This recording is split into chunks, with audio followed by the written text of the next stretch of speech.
শুভ সকাল বন্ধুরা। আজকে আমার দিদি শাশুড়ি যে মারা গেছিল তার শ্রাদ্ধ অনুষ্ঠান আছে, তো সেই জন্য সকাল সকাল কিন্তু আমি স্নান টান করে নিয়েছি। আর আমার সাবিত্রী কিচেনের রান্নাঘরটা যা অবস্থা করেছিল, কালকে রান্না বান্না সব কাটাকুটি করেছিল বলে সেটাকেও আমি ভালো করে সকালবেলা গোবর দিয়ে এসেছি আর স্নানটাও সেরে নিয়েছি। এখন সকাল 9টা বাজে, ব্রাহ্মণও চলে এসছে, মানে এবারে শ্রাদ্ধতে সব বসবে আমার শাশুড়ি মারা। তো তার আগে আমি এই যে জামা কাপড় নিয়ে বসি, কারণ আমার মামা শ্বশুর বাড়ি থেকে সকালবেলা জামা কাপড় দিয়ে গেছে। কালকে মামিমা খুব অসুস্থ বলে আসতে পারেনি, আজকে মামা দিয়ে গেছে, সেগুলো গুছিয়ে রাখছি। আর তার সাথে সাথে আমার বাপের বাড়ি থেকে 4 থেকে 5 দিন আগে কিন্তু জামা কাপড় দাদা দিয়ে গেছিল, আসতে পারবে না বলে। তো সেগুলো আমার শাশুড়ি মাকেও দেওয়া হয়নি, শ্বশুর মশাইকে দেওয়া হয়নি, সেগুলো দেবো আর আমাদের গুলো গুছিয়ে রাখবো। তুই বলতো দিদিকে কোনটা দেবো আর আমি কোনটা নেবো বল। মামিমারা বলেছে এইটা আমাকে নিতে, এইটা তোমার দিদিকে দিতে, তাহলে তুমি বলছো এইটা দিদিকে দিতে? হ্যাঁ, এটাই বেশি সুন্দর লাগছে, তাহলে এটা কাকে দেবো? হ্যাঁ, সকালবেলা আমি রান্নাঘরটা পরিষ্কার করে গেছি যাতে আর কেউ না এর উপরে ওঠে, কিন্তু পিসিরা সব বসে গেছে, পিসি আর কাকিমা। আজকে বাঁধাকপি তরকারি হবে পিসি? হ্যাঁ, বাঁধাকপি ছোলা আলু ডালনা। হ্যাঁ, ডাল হবে, আলু ভাজা হবে। আচ্ছা আচ্ছা। কি করছে এখানে? রোদ পোয়াচ্ছি। হ্যাঁ, দারুণ রোদ পোয়াচ্ছি সব। কি সৌম্য, ভাল লাগছে? আচ্ছা দেবজি, ক্যাটামেন একটু দেখা। হ্যাঁ, লজ্জা করছে বাবা। আচ্ছা না, এবারে ক্যাটে দেখাবে। আরে দারুণ দারুণ। আচ্ছা, তোর সামনে ধরো কেউ আসলো, মারতে গেল, তাহলে তুই তাকে ফাইট করবি কি করে? এই দেখো, দুটো টাকে টাকে ধাক্কা লাগবে। প্রায় ঘড়িতে বাজে 10টা, আর পান্তার হাঁড়ি নিয়ে বসে পড়েছে। এই দেখো, এখানে এক হাঁড়ি পান্তা রয়েছে, আর তোমাদের দাদা ভাইয়ের আর আমি পান্তা নিয়েছি, কিন্তু গলা পুরো ব্যথা জ্বালা করছে, তাও পান্তা খাচ্ছি, কারণ মনে হচ্ছে যেন শরীরটা খুব গরম হয়ে গেছে। পান্তার জল খেলে একটুখানি শান্তি পাবো। তার সাথে একটা কাঁচা লঙ্কা নিয়েছি, আর আগের দিন এই যে আলু ভাজা, কুমড়ো পটলের তরকারি, সেগুলো সব ছিল, সেগুলোই নিয়ে বসেছি একটু গরম টরম করে নিয়ে। আর ওদিকে কিন্তু রান্নি তো অলরেডি চলে এসে, তোমাদের দেখলেই যে রান্না শুরু হয়ে গেছে। তো এটা অল্প করে খেয়ে নিয়ে এখন পেটটা ভরা রাখতে হবে, তো আবার ওদিকে শ্রাদ্ধ অনুষ্ঠান শুরু হবে, তখন আর এইসব খাওয়া দাওয়া হবে না।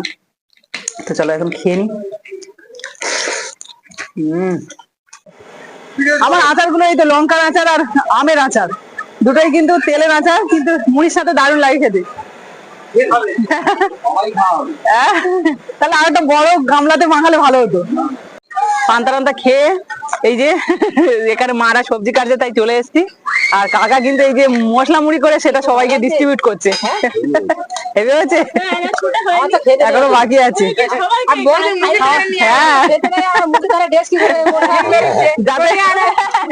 গানটা না উচিত নয়। এই তো এই তো এই তো ঠিক আছে। হ্যাঁ, খাও খাও, হ্যাঁ চামচ দিয়ে খাও না।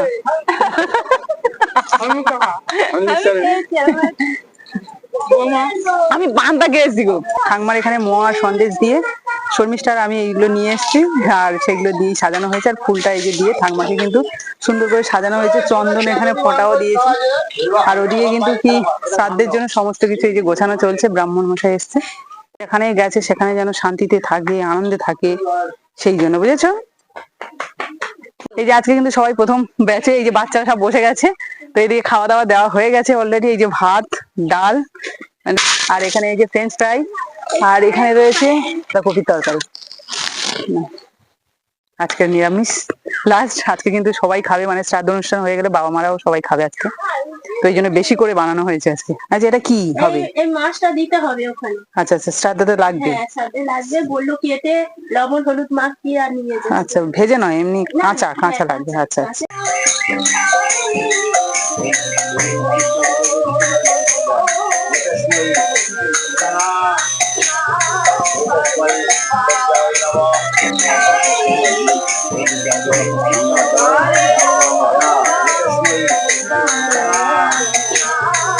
দেখো এখন 4:15 বাজে, আর এইমাত্র সবার খাওয়া দাওয়া কমপ্লিট।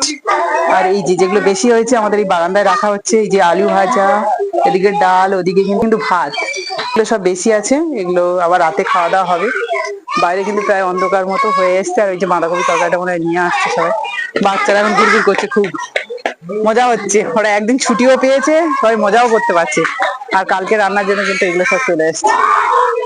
কত বাঁধাকপি অনেক আছে? বাঁধাকপি অনেক আছে? কই না না খাবো না, কতটা আছে এখন? ও বাবা, রাতে খেয়েও বেশি হবে। সে যে মাসি শাশুড়ি আজকেরই এসছে শ্রাদ্ধতে, তো মাসি এই যে এখন খাওয়া দাওয়া করে সবে বসলো, কারণ 4:30 বেজে গেছে অলরেডি। আর এই যে আবার দেওয়া থাকবে, মানে আজকে শুধু জামা কাপড় দেওয়া থাকবে, আরো তো কালকে বেশি হবে। আজকের এই যে মাসি নিয়ে এসছে মার জন্য এই যে শাড়ি, এটা আমার জন্য, সায়া ব্লাউজ, হ্যাঁ এই দেখো সবার জন্য নিয়ে এসছে মাসি। আর এটা কোচির জন্য। হ্যাঁ, তো দেখো আজকে তো শ্রাদ্ধ অনুষ্ঠান হয়ে গেল, সকাল থেকে সবার প্রচুর জার্নি চললো, মানে অনেক কাজকর্মের মধ্যে গেছে। আর এখন সবাই রেস্ট নিচ্ছে, এবার আমরাও খেয়ে দিয়ে শুয়ে পড়বো, রাত 9টা বাজে। তার আগে এই যে প্যান্ডেলের মধ্যে চলে এসেছি, এখানে কি করে গেছে রানী ঠাকুররা সেটা দেখতে, কারণ কালকে সকাল থেকে তো রান্না বসবে, তার জন্য কিন্তু এই যে সমস্ত সবজি কেটে রেখে গেছে। আর যেহেতু শ্রাদ্ধ অনুষ্ঠান মানেই কিন্তু এখানে আমাদের নিয়ম আছে যে শুক্তো করতেই হবে, আর শুক্তোর জন্য সবজিটা লাগবে। আর এমনি অন্যান্য রান্নায় কিন্তু মানে কোনো সবজি লাগছে না। তো শুক্তোর এই যে সবজিগুলো দেখো কত সুন্দরভাবে কেটে গুছিয়ে রেখে গেছে। এখানে আলু, পেঁপে, বরবটি, মূলো, গাজর, বিনস, সিম, উচ্ছে, বরবটি এখানে রয়েছে আরো। আর এখানে রয়েছে সজনে ডাঁটা, যেটা আকাল সব থেকে বেশি এই শীতের সময়। আর এখানে রয়েছে রাঙা আলু, ওদিকে আলু, ওদিকে রয়েছে পেঁয়াজ, আর এখানে রয়েছে আদা, এখানে রয়েছে চাটনির জন্য আম, যেটা আবার নুন হলুদ জলে ভেজানো। তো সবকিছু কিন্তু একদম পরিপাটি করে রেখেছে। আর আমাদের দুপুরে যা রান্না করে দিয়ে গেছে সেটা কিন্তু অনেকটাই, যাতে আমরা মানে রাতে সবাই খেতে পারি, সেটাও রয়েছে। সেটাই এখন আবার রাত্রেবেলা খাওয়া হবে। আর তাড়াতাড়ি আজকে ঘুমাতে হবে, কারণ ভোরবেলা থেকে সবাই আবার বাজার ঘাটে যাবে, বাজার টাজার করবে, কারণ কাঁটাতেও যেতে হবে, মাছ আসবে, মাংস আসবে, প্রচুর মিষ্টি টেস্টি আইসক্রিম সবকিছু আসবে। তো চলো, কালকে ভিডিওটাও অবশ্যই তোমাদের সাথে শেয়ার করব। আজকে এই পর্যন্ত, কেমন লাগলো অবশ্যই জানিও। আজকে মতো টাটা এন্ড গুড নাইট।